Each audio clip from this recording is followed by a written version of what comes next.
बनारस नगरी में यहाँ पार्श्वनाथ स्वामी के पंच कल्याणकों का प्रसंग चल रहा है। आज कौन से कल्याणक का दिवस है? ज्ञान कल्याणक का।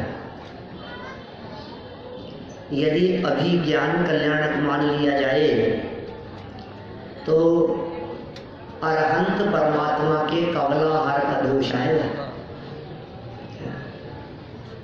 यदि अभी से ये मान लिया जाए कि केवल ज्ञान हो गया, भगवान अरहंत बन गए, तो फिर अरहंत बनने के बाद फिर उनके क्या आहार होगा क्या? अरे भाई, केवल ज्ञान नहीं है, अभी ज्ञान कल्याणक का काल नहीं चल रहा है, अभी तो तप कल्याणक का काल चल रहा है। दीक्षा लेने के बाद से लेकर जब तक केवल ज्ञान की प्राप्ति ना हो जाए तब तक का काल दीक्षा कल्याणक का ही काल कहलाता है। माने क्योंकि हमें तो पूरे तीर्थंकर परमात्मा की जीवन चरित्र को दिखाना है ना। जैसे समझिए, गर्भ कल्याणक एक दिन मनाया साक्षात इंद्र ने, ज्ञान कल्याणक एक दिन मनाया, दीक्षा कल्याणक भी एक ही दिन मनाया था, और केवल ज्ञान कल्याणक और मोक्ष भी एक एक दिन ही मनाया था।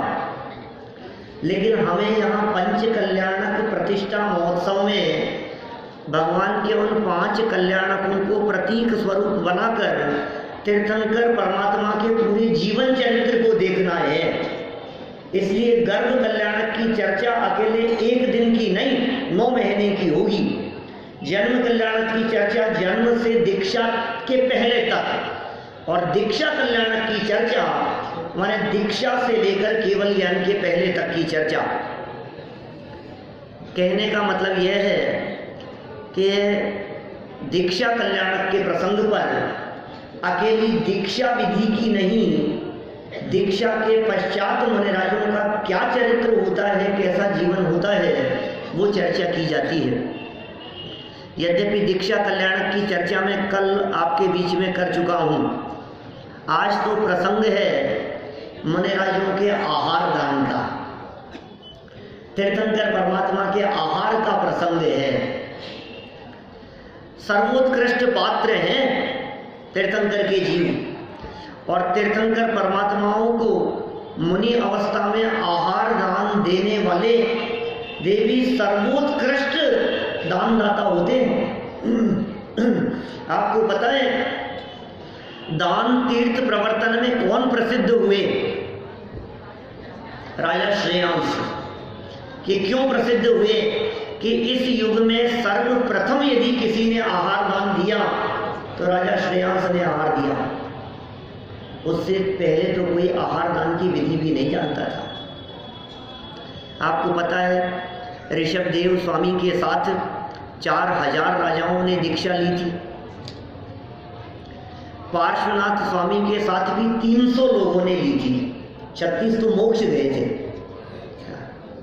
कल बात की थी ना मैंने, 36 जीवों ने पार्श्वनाथ स्वामी के साथ में मुक्ति प्राप्त की, लेकिन दीक्षा 300 लोगों ने ली थी। ऋषभदेव स्वामी के साथ में 4000 राजाओं ने दीक्षा ली। फिर क्या हुआ भाई साहब? दीक्षा लेने के बाद ऋषभदेव स्वामी तो मौन मुद्रा में बैठे रहे 6 महीने तक। इधर क्या हुआ? भ्रष्ट हो गए। 4000 लोग भ्रष्ट हो गए, क्योंकि वे जानते नहीं थे मुनिराज कैसे होते हैं, मुनिराजों का जीवन कैसा होता है, मुनिराजों की चर्या किस प्रकार की होती है। सर्दी गर्मी बरसात भूख प्यास, एक दिन बैठना आसान काम थोड़ी न है। जब तक उपयोग का अवलंबन कहीं ना हो तब तक एक स्थान पर बैठना आसान नहीं है। आप छोटे छोटे से बच्चों को दौड़ते हुए इधर उधर आप उनको एक जगह पर बिठा करके दिखा दो, लेकिन आप उन्हें कोई काम दे दो तो वे बैठ जाएंगे। समझ में आ रही है बात? आपके पास में यदि कोई काम नहीं है तो बैठे रहना आसान काम नहीं है, और यदि आप कोई काम लेकर के बैठ गए तो फिर घंटों तक आप आसानी से बैठ सकते हो। अवलंबन चाहिए। मुनि भूमिका में भी यदि त्रिकाली ध्रुव भगवान आत्मा का अवलंबन नहीं है कहो बैठ जाओ तो कितनी देर बैठे रहेंगे, सबके सब भ्रष्ट हो गए। ये तो बात युग की आदि की चल रही है भाई साहब, शुरुआत की। जहां एक सच्चे दिगंबर मुनि थे ऋषभदेव स्वामी, तो 4000 भ्रष्ट मुनि थे। धीरे धीरे अवसरपनी काल में ये अनुपात कमी हुआ होगा, बड़ा ही होगा। आज क्या हाल होंगे इसका हम अंदाजा लगा सकते हैं, क्या स्थिति होगी। खैर चलिए, आहार दान का ये प्रसंग, मुनिराज आहारचर्या के लिए निकलते हैं, क्योंकि भोजन अनिवार्य आवश्यकता है देह को चलाने के लिए। दौलत राम जी ने छेड़वाला में लिखा, भोजन करने के लिए भोजन नहीं करते, ले तप बढ़ावने हेतु नहीं तन पोषते तजी रसन को। तप बढ़ाने के लिए आहार ग्रहण करते हैं, शरीर को शिथिल जान करके आहार ग्रहण करते हैं। शरीर शिथिल हो गया है, भोजन का विकल्प तो बहुत स्थूल विकल्प है, और वे तो चाहते भी यह है कि मैं भोजन ना करूं। क्या करना है मुझे भोजन करके? भोजन करने जाकर के क्या निहाल हो जाएगा। अंदर में अतीन्द्रिय आनंद का रसास्वादन करते हुए आत्मा का भोजन तो कर ही रहे हैं ना। आत्मा का भोजन तो अंदर में हो रहा है, और देह हमसे भिन्न है, देह के भोजन की क्या परवाह करना। फिर क्यों उठते हैं आहारचर्या के लिए? कि इसलिए उठते हैं कि शरीर की शिथिलता के कारण जब उपयोग ध्यान में नहीं लगे, जब तप में नहीं लगे, तो आहारचर्या के लिए उठना पड़ता है।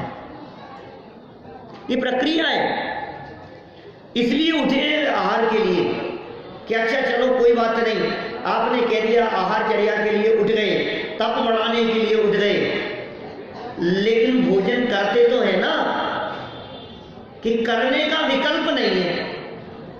उठे तो है, क्योंकि आत्मा देखो भोजन तो करता नहीं है, विकल्प कोई खाता है।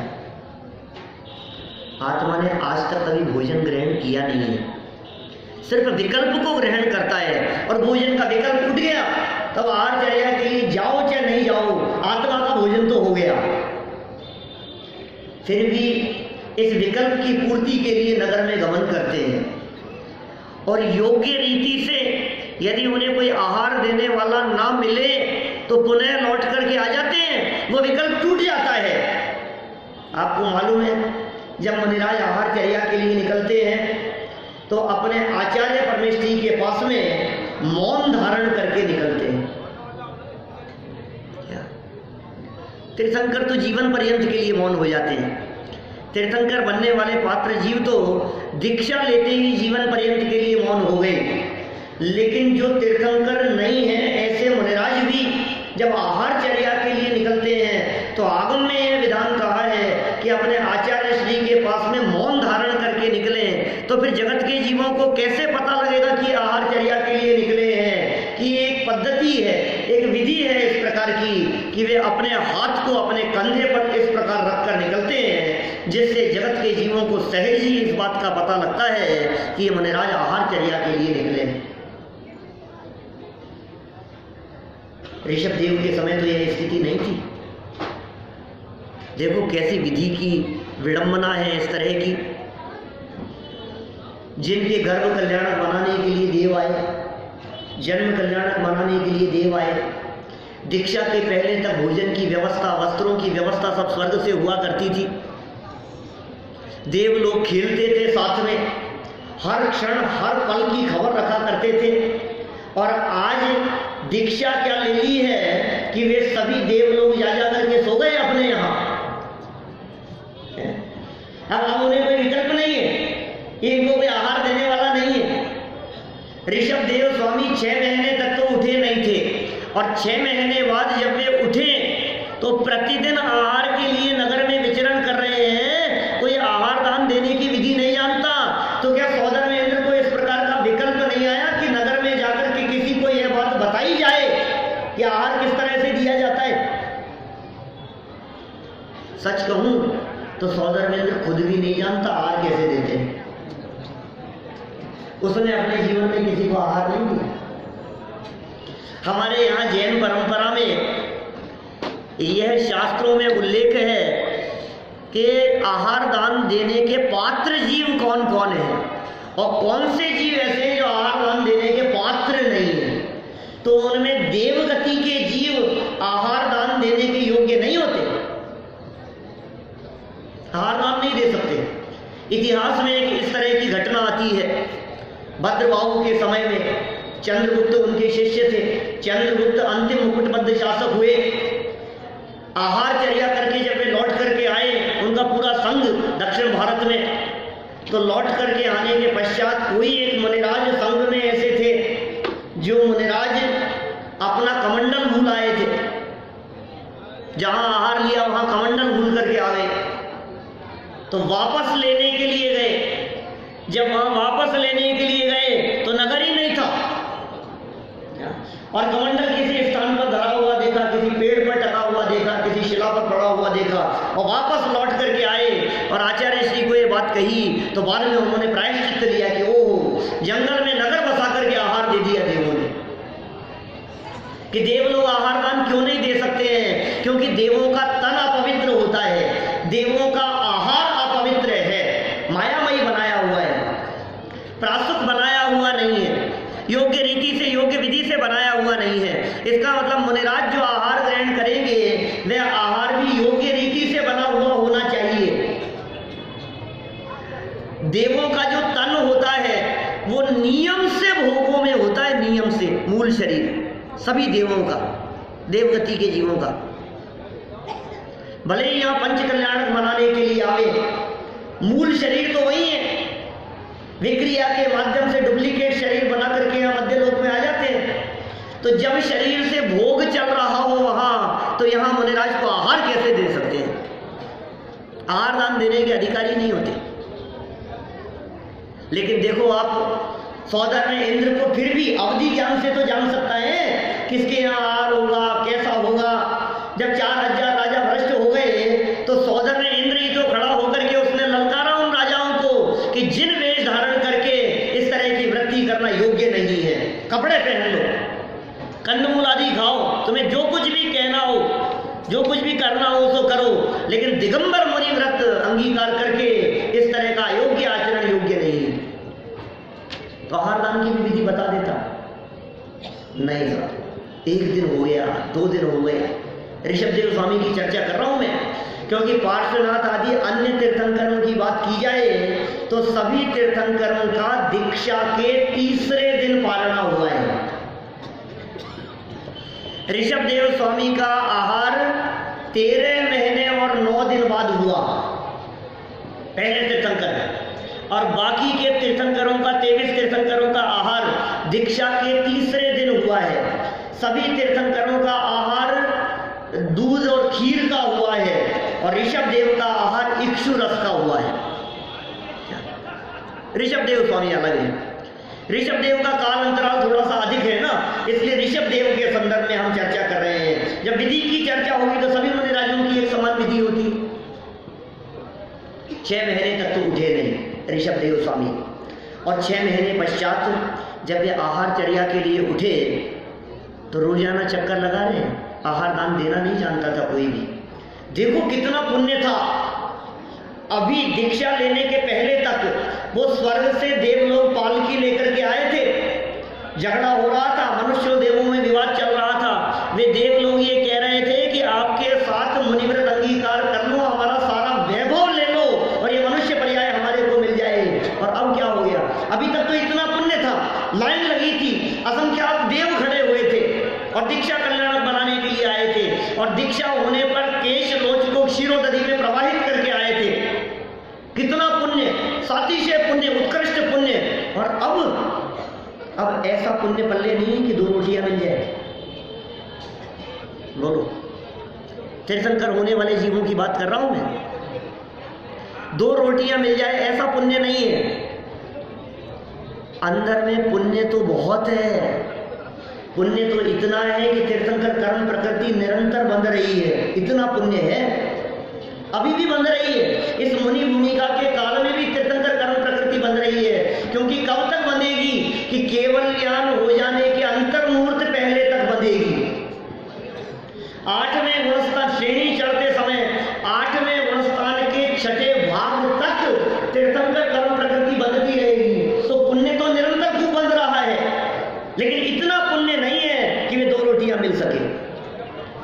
फिर क्या हुआ?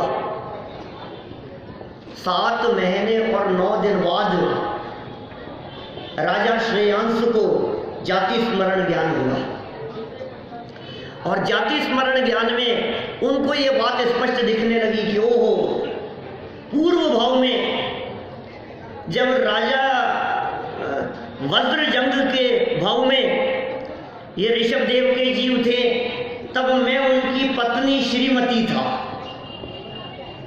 और उस समय अपने युगल पुत्रों को आहार दान दिया था। वो पूरा का पूरा दृश्य राजा श्रेयांश को अपने ज्ञान में मानो चलचित्र की तरह मतिश्रुत ज्ञान में स्पष्ट झलकने लगा, और आहार दान की विधि का पता लग गया, और फिर उन्होंने पड़गाहन करके आहार दान प्रदान किया।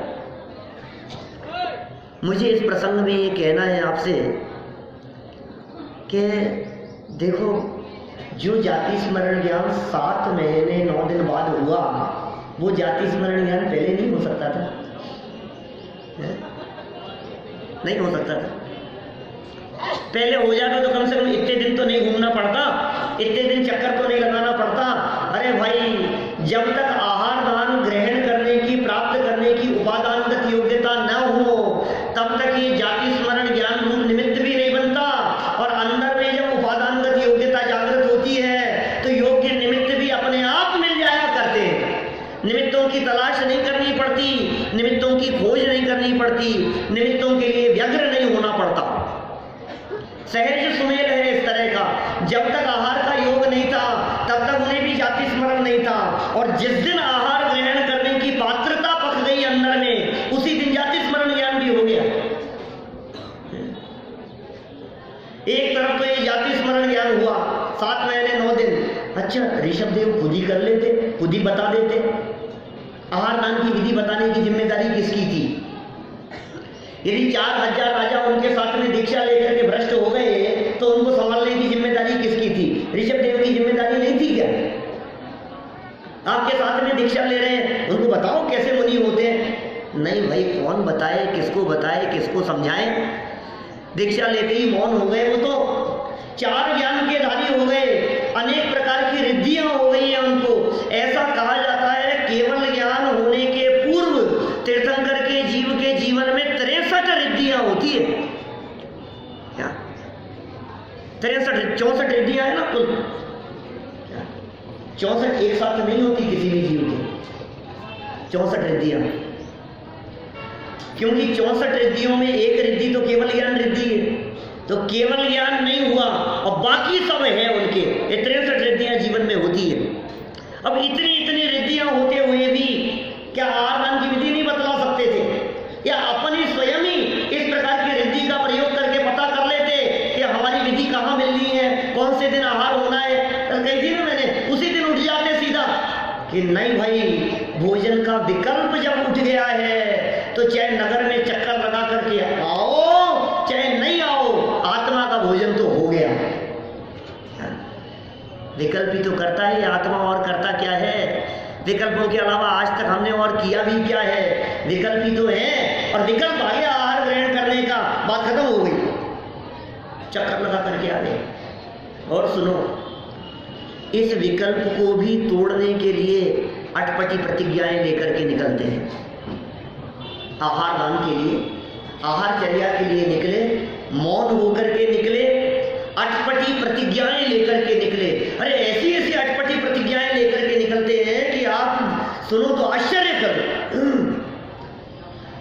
मुनि वर्धमान स्वामी के आहार चर्या के प्रसंग में कहते हैं, सिर मुंडा हुआ हो, बेड़ियां बंधी हुई हो, कैसी कैसी प्रतिज्ञा लेकर के निकल गए। कल एक प्रसंग संजय जी सुना रहे थे, बोलो गदा में गुड़ लगा हुआ हो, ऐसा प्रसंग, ऐसा दृश्य दिखेगा, ऐसा भी कोई संभव है क्या? ऋषभदेव स्वामी के संदर्भ में ऐसी कथा मिलती है शायद श्वेतांबर संप्रदाय में, कि वो बैलों के सींगों में गुड़ की भेली लगी हुई दिखेगी तो आहार ग्रहण करेंगे। ये कैसी प्रतिज्ञाएं हैं? ऐसी ऐसी प्रतिज्ञाएं लेकर के निकलते हैं जिन प्रतिज्ञाओं का निभना संभव न जाने, मानो वे कर्म प्रकृतियों को चैलेंज कर रहे हो कि हम ये प्रतिज्ञा लेकर के निकले हैं, आहार दान की योग्यता हो तो वे कर्म प्रकृतियां उस रूप से उदय में आए। ऐसा चैलेंज करके निकलते हैं। योग्यता होगी तो ग्रहण हो जाएगा, हमें नहीं करना ग्रहण। और फिर भोजन का विकल्प भी आ गया है ना, तो ऐसी प्रतिज्ञा मिलेगी तब जाकर के हम आहार ग्रहण करेंगे। कोई व्यक्ति जोड़े से आहार देगा तो ग्रहण करेंगे। अरे ऐसी ऐसी बातें। आपको पता है ये प्रतिष्ठाचार्य जब आपको बिठाते हैं यहाँ तो कहते हैं लेडीज लेफ्ट साइड में, जेंट्स राइट साइड में। ऐसा क्यों? इस तरह से क्यों बिठाते हैं? ये विधान है इस तरह का। हमारे यहाँ आगम ग्रंथों में ये विधान कहा गया है कि भाई सुनो, जो भी हमसे पूज्य होते हैं वे हमारे राइट हैंड साइड में होने चाहिए। ऐसा विधान कहा है। क्या विधान कहा है? पूज्य बामेतर हस्ते, ऐसा एक विधान कहा है। स्त्री की दृष्टि में उनका पति पूज्य है क्या, इसलिए वो राइट हैंड साइड में अपने पति विराजमान हुए। आपने देखा होगा फेरे होने के पहले होने वाले पति हो भले ही, लेकिन वो लेफ्ट साइड में बैठे, और फेरे हो जाने के बाद क्या, जब फेरे चल रहे हो ना तब भी वो लेफ्ट साइड में बैठे हैं, और फेरे हो जाने के बाद यदि बैठेंगे तो हस्बैंड को राइट साइड में बिठाया जाता है। आपको पता है प्रतिमा की प्रदक्षिणा देते समय, वेदी की प्रदक्षिणा देते समय लेफ्ट साइड से प्रदक्षिणा क्यों दी जाती है, राइट से क्यों नहीं देते हैं? क्योंकि लेफ्ट साइड से प्रदक्षिणा देते समय पूरी प्रदक्षिणा के काल में तीर्थंकर परमात्मा, अरहंत परमात्माओं की वेदी हमारे दाहिने हाथ की तरफ है। वे पूज्य है हमारे से। पूज्य बामेतर हस्ते, ऐसा एक विधान कहा गया। और ऐसा इतिहास में बतलाया गया, पुराणों में बतलाया गया कि मुनिराज विधि लेकर के निकले कि हम जोड़े से आहार ग्रहण करेंगे। अब बताओ मुनिराज को यह बात कौन बतलाएगा कि ये स्त्री पुरुष जो यहाँ आहार देने के लिए खड़े हैं ये पति पत्नी है, भाई बहन है, माँ बेटे हैं, कौन है ये कैसे पता लगेगा? कि जो स्त्री पुरुष के लेफ्ट साइड में खड़ी हुई हो इसका मतलब वो उसकी पत्नी है, और राइट में हो तो इसका मतलब और कोई रिश्ता हो सकता है लेकिन पत्नी नहीं होगी।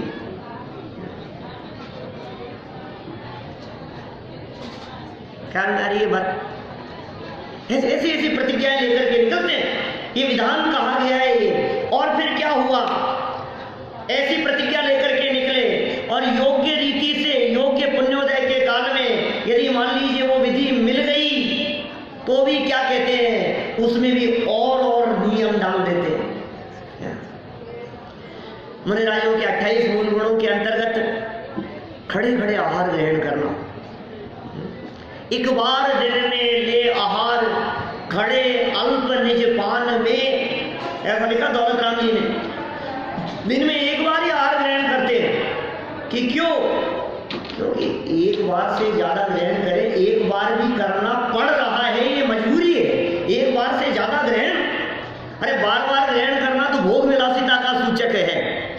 पात्र जीव योग्य जीव तो एक ही बार आहार ग्रहण करते हैं। आज भी हिंदुस्तान में कई लोग ऐसे हैं जिनको मैं जानता हूं जो दिन में एक ही बार आहार ग्रहण करते हैं। कई लोग तो ऐसे भी हमारे परिचित लोग हैं, बड़े होशियार बनते हैं। वो लोग ये कहते हैं, एक बार चर्चा चल रही थी एक सज्जन से, वो बोले मेरे से आकर, जब एक बार आहार की ऐसी चर्चा चल रही थी तो बोले पंडित जी हम भी दिन में एक ही बार आहार लेते हैं। मैंने कुछ प्रसन्नता का भाव व्यक्त किया तो बगल में खड़े हुए दूसरे सज्जन बोले पंडित जी दिन में तो एक ही बार लेते हैं, दूसरी बार तो रात को लेते हैं।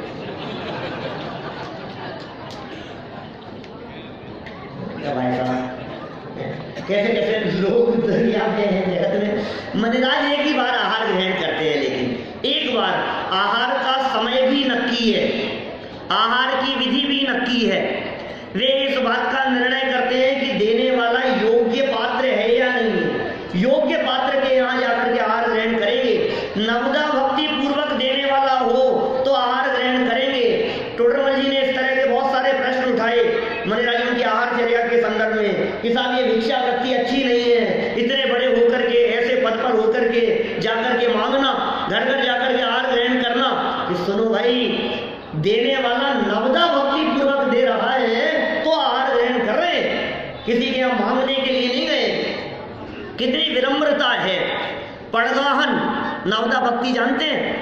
नवदा भक्ति में कौन कौन सी बातें शामिल होती है? सबसे पहले नंबर पर पड़गाहन, योग्य रीति से पड़गाहन करेगा। नमोस्तु आदि कहकर के 3 बार चक्कर लगाए। ये 3 बार चक्कर लगाना मानो इस बात का प्रतीक है कि गरज मुनिराज को नहीं है, गरज देने वाले को है। तीर्थंकर परमात्माओं को आहार देने वाले भी नियम से या तो उसी भाव में या तीसरे भाव में मोक्षगामी होते हैं। नियम है ऐसा। जो भी जीव आज भाव बनाओ, तीर्थंकरों के आहार दान की अनुमोदना करो। आज आहार दान का दिन है, आज आहार होगा। आज पार्श्व कुमार हम उनका यहाँ पालना होने वाला है। आज वे आहार ग्रहण करने के लिए आने वाले हैं। अरे आहार दान की अनुमोदना करने वाले ऋषभ देव के आहार की अनुमोदना हो पूर्व भाव में। वे 4 पशु, वो नेवला, सिंह, शूकर और बंदर, कैसा उद्धार हो गया उनका। सबके सब मोक्षगामी जीव हो गए आहार दान की अनुमोदना करने वाले। तो आहार दान देने वाले यदि मोक्ष जावे तो कौन से आश्चर्य की बात है। बड़े भाग्य से अवसर मिलता है मुनिराजों को आहार दान देने का। कई चक्कर लगाए, नमोस्तु कहे उनको, हे स्वामी नमोस्तु नमोस्तु नमोस्तु। मन शुद्धि, वचन शुद्धि, काय शुद्धि, आर्जन शुद्धि, विधि पूर्वक अनेक प्रकार से नवदा भक्ति पूर्वक उनको आहार देवे। जब उनकी योग्य विधि मिल जाए मुनिराज की तो उन मुनिराज को लेकर के आए, उच्चासन पर विराजमान करे। सबसे पहले पड़गाहन, फिर उच्च आसन पर विराजमान करना, फिर उच्च आसन पर विराजमान करने के बाद में पाद प्रक्षालन 3 नंबर, फिर पाद प्रक्षालन के बाद में मुनिराजों की पूजा, फिर पूजा के बाद में प्रणाम, फिर मन शुद्धि, वचन शुद्धि, काय शुद्धि और फिर उसके बाद में आहार जल शुद्ध है ये स्वामी आहार ग्रहण करें। इससे नवदा भक्ति पूर्वक उन्हें आहार दिया जाता है। कैसा आहार होता है, किस तरह के देने वाले जीव होंगे, किस तरह के परिणाम होंगे। बड़े पंडित जी का एक बहुत सुंदर वाक्य, वो 4 वाक्यों में चर्या के संदर्भ में कहते हैं, साधर्मियों के भोजन के संदर्भ में कहते हैं, मुनिराजों के भोजन के संदर्भ में कहते हैं। कैसा भोजन होना चाहिए, कैसा देने वाला होना चाहिए, किस प्रकार से ग्रहण किया जाना चाहिए। 4 वाक्यों में वे बात कहते हैं। न्याय नीति से कमाया हो, यत्नाचार से बनाया हो, वात्सल्य से खिलाया हो और अनासक्ति भाव से खाया हो, वो योगी आहार है। समझ में आई क्या बात? क्या 4 बातें कह दी। अन्याय अनीति से कमाए हुए धन से आप आहार दान देने के योग्य नहीं है। ये तो आप दे देंगे हम तो आहार, क्या फर्क पड़ गया, हमने खूब कमाया है। नहीं भाई साहब, अन्याय अनीति और बेईमानी से कमाए हुए धन से नहीं, न्याय से कमाया हुआ धन होना चाहिए। फिर यत्नाचार से बनाया हुआ होना चाहिए। आपको पता है मुनिराज जब आहार ग्रहण करते हैं तो 32 अंतराय और 46 दोष टाल करके आहार ग्रहण करते हैं। नियम है। ये सारे मुनिचर्या को आप उठा करके देखो तो आपको पता लगे किस किस प्रकार के अंतराय हो जाते हैं, किस किस प्रकार के दोष लगते हैं। तुरंत कोई दोष लगा, आहार चर्या को छोड़ दिया।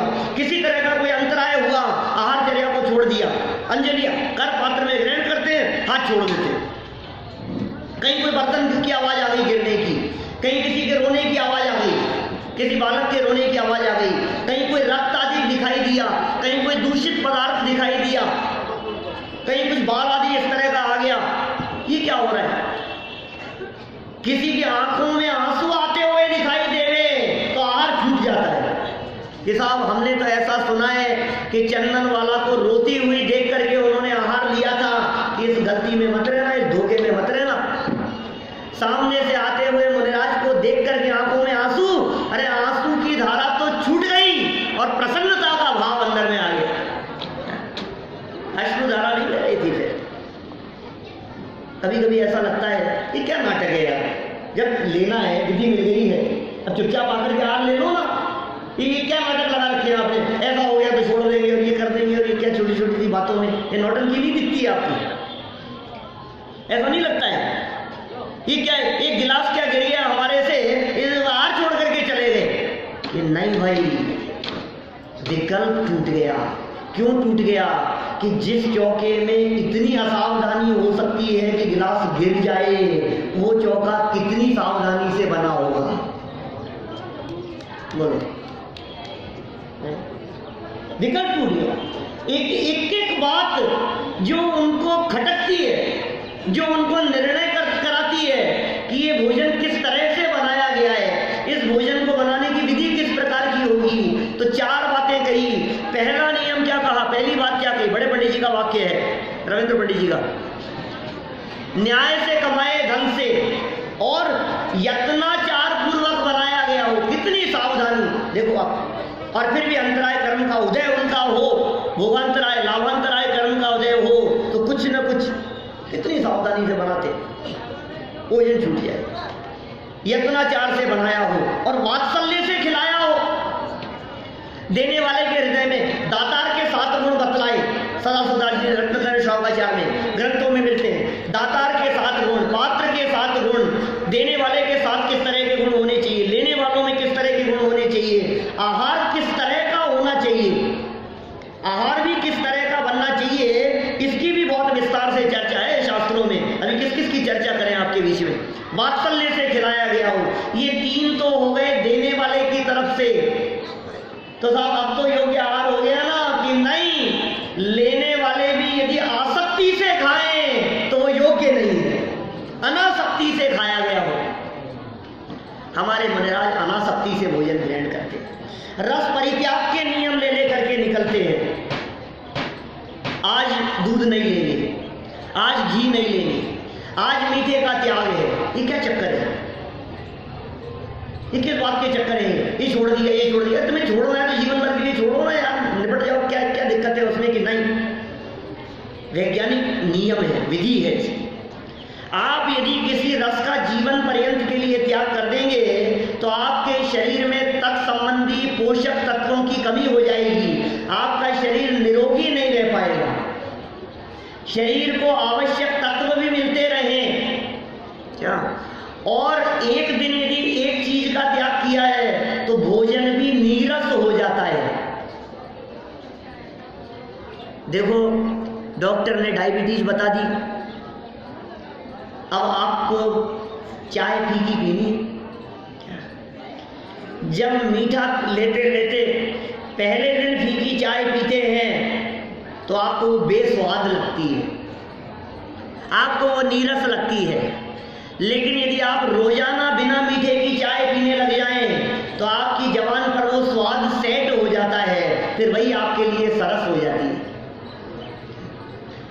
मुनिराज यदि जीवन पर्यंत के लिए दूध मीठा आदि ऐसी चीजों का त्याग कर देंगे, घी का त्याग कर दिया, तो ये भोजन उनके लिए सरस होने लग जाएगा। उन्हें तो भोजन के प्रति रस छोड़ना है। समझ में आ रही है बात? उन्हें तो भोजन को नीरस बनाना है, उन्हें तो भोजन के प्रति आसक्ति छोड़नी है। कि साहब खड़े खड़े का एक आहार ग्रहण करते हैं, चलो विधि मिल गई, सब कुछ हो गया, तो एक बार शांति से बैठ करके चुपचाप आहार ग्रहण कर लेवे ना। अब खड़े खड़े का क्या चक्कर है, कहाँ बैठे हैं और क्यों बैठे हैं बताओ मेरे को। ये श्रावक का घर बैठने योग्य नहीं है, कहाँ बैठे। क्या हमारा घर ऐसा है जिस घर में मुनिराज आकर के बैठ सके? गृहस्थों का घर भी इस तरह का होता है। फिर दूसरी बात, उन्हें इतनी फुर्सत कहाँ है, काम बहुत है भाई साहब। आत्म कल्याण आत्म आराधना का काम छोड़ करके आए हैं। यद्यपि क्षण क्षण में अंतर्मुख होकर के वो आराधना चल रही है, लेकिन तो भी वे तो ये चाहते हैं कि जगत के जीवों से जितना कम से कम संपर्क हो सके तो अच्छा है। संपर्क में नहीं आना चाहते, गृहस्थों के संपर्क में नहीं आना चाहते। मुनिराज जंगल में काहे को रहते हैं, नगर में क्यों नहीं रहते? गुणभद्राचार्य ने कहा कि इस पंचम काल के दोष से, 1000 साल पहले लिखा उन्होंने, इस पंचम काल के दोष से देखो तो सही कि ये मुनिराज भी गीदड़ की तरह गांव वन छोड़ करके नगर के समीप आकर रहने लगे हैं। नगर में नहीं, 1000 साल पहले उन्होंने खेद व्यक्त किया कि नगर के समीप आकर के रहने लगे। ये क्या हो गया है, क्यों? जंगल में रहना बर्दाश्त है उन्हें, पशु पक्षियों के बीच में रहना बर्दाश्त है, कीड़े मकोड़ों के बीच में रहना बर्दाश्त है, सिंह आदि क्रूर पशुओं के बीच में रहना बर्दाश्त है। वहाँ चौपाए पशु जो शरीर को फाड़ करके खा जाएंगे, उनके बीच में बैठना वो बर्दाश्त है। वहाँ चौपाए के बीच में रह सकते हैं, लेकिन यहाँ दो पाए के यहाँ आहार ग्रहण करने के लिए आए तो पौन घंटा खड़े रहना उन्हें बर्दाश्त नहीं है। बोलो, जितना जल्दी हो सके इनसे छुट्टी लेकर के निपटो, चलो वापस चलना है हमारे को, तो यहाँ बैठना योग्य नहीं। क्या करें इनके पास बैठ करके? वहां जंगल में रहेंगे तो वे पशु पक्षी तन को खाएंगे, और यहाँ इस दो पाए के पास में बैठेंगे तो ये तन को नहीं, ये मन को खाता है, ये हमारे दिमाग को खाता है, ये उपयोग को खाता है। और मुनिराज के लिए तन की तुलना में उपयोग वो ज्यादा महत्वपूर्ण है। उपयोग बर्बाद नहीं होना चाहिए। इनके पास में बैठेंगे तो क्या चर्चा करेंगे? बोलो, गृहस्थों के ज्यादा संपर्क में आएंगे तो क्या करेंगे? ज्यादा संपर्क में आ जाते हैं तो हमने ऐसे ऐसे सुने हैं सब लोगों से चर्चाएं, आस पड़ोस में लोग ऐसी ऐसी बातें करते हैं, किसी मुनिराज की चर्चा, अरे वो महाराज तो अपने दोस्त है, उनसे तो फ्रेंडशिप है अपनी, बिल्कुल दोस्ती जैसा रिलेशन है अपना उनसे। तो जानता है तो किससे बात कर रहा है, किसके बारे में बात कर रहा है, तुझे अंदाजा है मुनिराज कौन होते हैं और तू कौन है? ऐसे ऐसे बच्चे निकल जाते हैं। ये गृहस्थों से ज्यादा संपर्क का नतीजा है भाई साहब। एक जगह तो ऐसी घटना देखी मैंने, एक सज्जन मुनिराज के पास में जाकर के बोले, महाराज बहुत समय हो गया, बेटी के लिए कोई योग्य वर आपकी निगाह में हो तो बताओ, कई जगह घूमते हो आप तो। क्या करेगा बताओ? ये गृहस्थ करेगा क्या उनके पास में बैठ करके? अपने घर गृहस्थी की बातों में उलझाएगा मुनिराजों को, क्या राजनीति की बातें करेगा, ये करेगा हमारे तीर्थों का उद्धार कर दो, मंदिरों का उद्धार कर दो, दान की अपील करवाएगा, अपने यहाँ ठहरा करके ये चाहेगा कि मुनिराज ऐसा भाषण देवें, ऐसी चर्चा करें कि वे मुनिराज के उपदेश सुन करके ये जितने सभा में लोग आए हैं ना, ये अपने गहने उतार करके दे जाए। ये चाहते हैं पदाधिकारी लोग, ऐसा चाहते हैं। ये क्या हो गया है आज देश में कि मुनिराजों की महानता का आधार भी इस बात के आधार पर होने लगा कि वे समाज से कितना पैसा खींच सकते हैं, वे कितनी भीड़ जुटा सकते हैं। क्या मुनिराजों की महानता इस आधार पर है कि वे पैसा खींचे और भीड़ जुटाएं? क्या मुनिराज की महानता उनके त्याग से नहीं है, उनके संयम से नहीं है, उनकी तपस्या से नहीं है? मैं आपसे पूछता हूं, तीर्थंकर जैसे मुनिराज दीक्षा लेने के बाद में कितनी अपील करते होंगे समाज में, कितने लोगों को इकट्ठा करते होंगे, कितनी भीड़ जुटती होगी उनके पास में? कुछ नहीं है भाई साहब। मुनिराजों की महिमा उनके त्याग से है, उनके संयम से है, उनके वैराग्य से है, उनके जीवन से है, उनकी अंतर्मुखी परिणति से है। यह हमें समझना पड़ेगा मुनि भूमिका कैसी होती है। गुरुदेव बार बार में कहा करते थे, अरे हम तो उन मुनिराजों के दासानुदास हैं। आप उनकी संतों के दासानुदास हैं। कहाँ वो छठे सातवें गुणस्थान की भूमिका? अरे सौदर में इंद्र अपना मुकुट ला करके जिन मुनिराजों के चरणों में धरे, वो मुनि भूमिका कितनी महान होती है। तीन कषाय चौकड़ी के अभाव में प्रचुर स्वसंवेदन का वेदन, वो कितनी महान दशा है। उसे हमने हल्के स्तर पर समझ लिया है? नहीं भाई साहब, ऐसा नहीं है। क्यों रुके इन गृहस्थों के पास में, क्यों बैठे इनके पास में? खड़े खड़े आहार ग्रहण करेंगे, कर पात्र में आहार ग्रहण करेंगे, क्यों? थाली में ले लो ना, खड़े खड़े लेना है तो क्या दिक्कत है? कि नहीं, ये जगत के जीव मुनिराजों के प्रति बहुत महिमा है, बहुत भक्ति है और वैभव प्रदर्शन करने में बहुत माहिर है। अरे हम जैसे साधारण विद्वान भी जब कभी किसी श्रावक के यहाँ भोजन करने के लिए जाते हैं तो वे अच्छा से अच्छा भोजन और अच्छा से अच्छा पात्र बना करके आहार ग्रहण कराते, भोजन ग्रहण कराते। चांदी की थालियों में हमें भोजन ग्रहण कराते हैं। तो मुनिराज जैसे पात्र जीव आएंगे तो ये गृहस्थ जीव उन्हें कौन सी थालियों में भोजन कराएंगे बताओ? रत्नों की थालियों में अपना वैभव प्रदर्शन करेंगे। फिर गरीब आदमी तो आहार देते समय संकोच महसूस करेगा। गरीब आदमी कितना संकोच महसूस करेगा? गरीब को कैसा लगेगा? अरे यार मैं तो कुछ नहीं, मैं तो नहीं दे सकता हूँ। हमारे यहाँ श्रावकाचार ग्रंथों में मुनिराजों की आहार वृत्ति के संबंध में 5 शब्दों का प्रयोग किया गया। टोडरमल जी का एक श्रावकाचार्य है, ये टोडरमल जी नहीं, अपने आचार्य का टोडरमल जी, एक टोडरमल नाम से दूसरे विद्वान हुए हैं, उनके द्वारा लिखा गया एक श्रावकाचार ग्रंथ है। उसमें मुनिराजों की आहार वृत्ति के संदर्भ में 5 शब्दों का उल्लेख किया गया। गोचरी, भ्रामरी, गर्दपूरण, अक्षभक्षण और दाह शमन, 5 शब्द का उल्लेख किया। कैसी होती है मुनिराजों की आहारचर्या? अक्षभक्षण,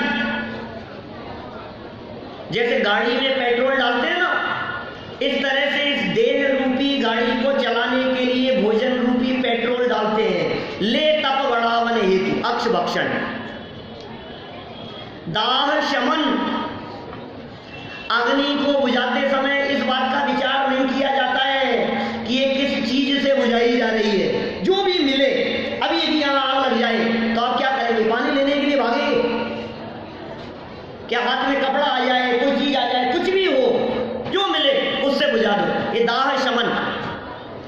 भोजन का विकल्प उठाए, जो मिले आहार, जैसा आहार मिले, कोई विकल्प नहीं, दाह शमन। गर्त पूरण, गड्ढा है, रोड पर गड्ढा हो गया, उसे भरने के लिए क्या करते हैं आप? जो मिले उससे भर दो गड्ढे को, गर्त पूरण। और 2 विशिष्ट शब्द, गोचरी और भ्रामरी। गोचरी, गाय आहार ग्रहण करती है, गाय भोजन ग्रहण करती है, उसे इस बात का विकल्प नहीं होता कि देने वाला व्यक्ति गोरा है या काला है। गाय भोजन ग्रहण करती है तो उसे इस बात का विकल्प नहीं होता कि देने वाला व्यक्ति संपन्न है कि गरीब है। गाय यदि भोजन ग्रहण करती है तो उसे देने वाले के संदर्भ में किसी प्रकार का विकल्प नहीं है, जो दिया, जैसा दिया। तो गोचरी वृत्ति होती है हमारे मुनिराज की। विकल्प नहीं होता कि वे क्या ग्रहण कराएंगे। आजकल तो मुनिराजों के संदर्भ में कुछ 2 पंक्तियां चला करती है, कई बार सुनी होगी आपने। मूंड मुंडाए 3 गुण, सिर की मिट गई खाज, खाने को लड्डू मिले, लोग कहे महाराज।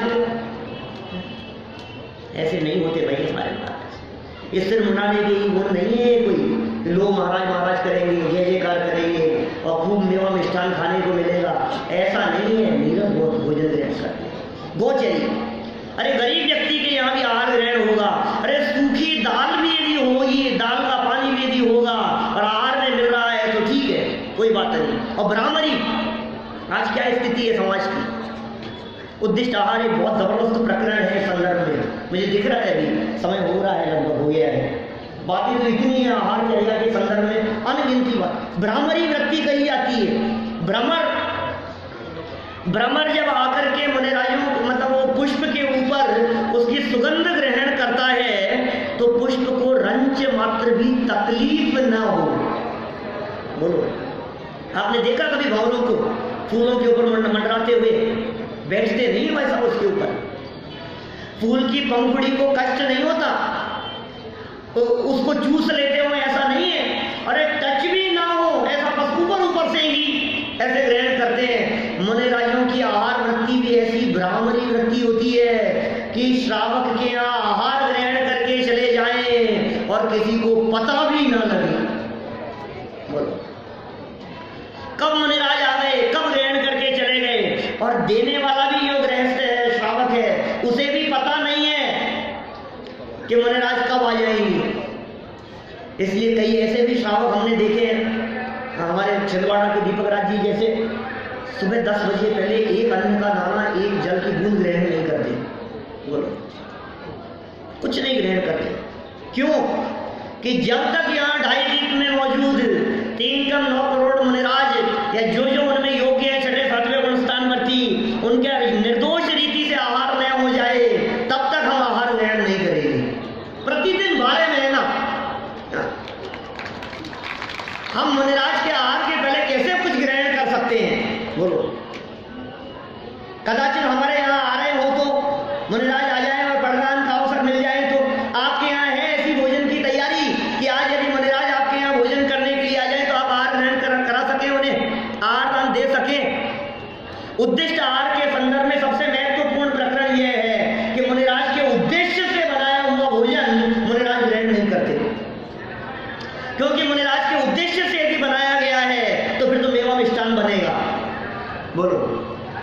जिसको पता है कि आज हमारे यहाँ मुनिराज आहार ग्रहण करने के लिए आएंगे, तो वो क्या बनाएगा अपने यहाँ? सूखा भोजन होगा, क्या बनाएगा? वो अद्भुत आहार ग्रहण करेगा। आप सुनो, मुनिराजों के संदर्भ में ये भी नियम है, अष्टमी चतुर्दशी को हरि का त्याग नहीं होता मुनिराज के। अष्टमी चतुर्दशी को हरि ले लेते हैं। अरे ले क्या लेते हैं, उनके अष्टमी चतुर्दशी को हरि का त्याग सहज ही पलता है।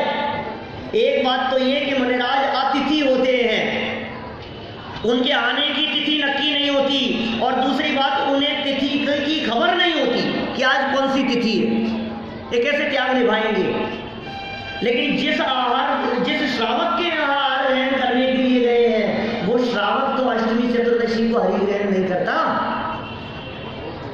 तो जब मुनिराज आकर के आहार ग्रहण करेंगे, तो अष्टमी चतुर्दशी को हरि का त्याग उनके जीवन में अपने आप ही पल जाता है, पालना नहीं पड़ता है, क्योंकि श्रावक ने अपने लिए भोजन बनाया है, मुनिराज के लिए भोजन नहीं बनाया है।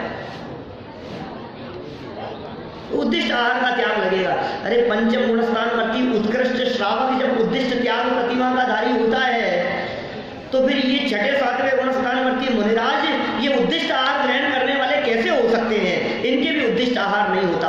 भाई साहब, मुनिराज का जीवन बड़ा विचित्र है, बड़ा उत्कृष्ट है। जगत के जीवों से कटे हुए रहना चाहते हैं, कर पात्र में ग्रहण करते हैं, अल्प आहार ग्रहण करते हैं, 32 ग्रास से अधिक आहार ग्रहण नहीं करते हैं। मुनिराजों का आहार जिनके यहाँ होता है, विशेषकर तीर्थंकर मुनिराजों का जिनके यहाँ आहार होता है, वे नियम से मोक्षगामी होते हैं। उनके यहाँ पंचाश्चर्य होते हैं, अनेक अनेक प्रकार के चमत्कार होते हैं। बड़े भाग्यशाली हैं वे जीव जिन्हें ऐसे मुनिराजों को आहार दान देने का अवसर मिलता है। और आज तो संभावना ऐसी लग रही है कि हमें साक्षात तीर्थंकर बनने वाले पार्श्व कुमार को आहार दान देने का अवसर मिलेगा। ये कौन भाग्यशाली जीव होंगे? आप आहार दान दे पाएं या न दे पाएं, कम से कम आहार दान की अनुमोदना करें, क्योंकि कृतकारिक अनुमोदना का समान फल कहा गया है। हम आहार दान की अनुमोदना करें और बहुत शांत रीति से। देखो भाई, अभी हमने बात कही थी खटपट के संदर्भ में, थोड़ी बहुत भी खटपट हुई यदि आपके यहाँ पांडाल में, तो कहीं ऐसा नहीं हो कि मुनिराज पार्श्व कुमार आहार ग्रहण किए बिना ही चले जाएं। मुनिराज की आहारचर्या में यदि किसी भी प्रकार का दोष लगे तो उसके भागीदार कौन होंगे, उसके जिम्मेदार कौन होंगे? हम होंगे उसके जिम्मेदार। इसलिए हमारी ये जवाबदारी बनती है कि मुनिराज का निर्दोष आहार हो, योग्य रीति से आहार हो, योग्य रीति से उनका पड़गाहन हो, और उनके आहारचर्या के समय हम सभी उनकी बहुत मन ही मन अनुमोदना करें। हम सभी तीर्थंकर परमात्मा के आहार दान की अनुमोदना करते हुए और आहार दान के भाव बनाते हुए अपने मनुष्य जन्म को सफल और सार्थक करें। इसी भावना से बात को यहीं ले आओ। हाँ, बैठी रहिए, अभी बैठी रहे बहने। अभी हम आपको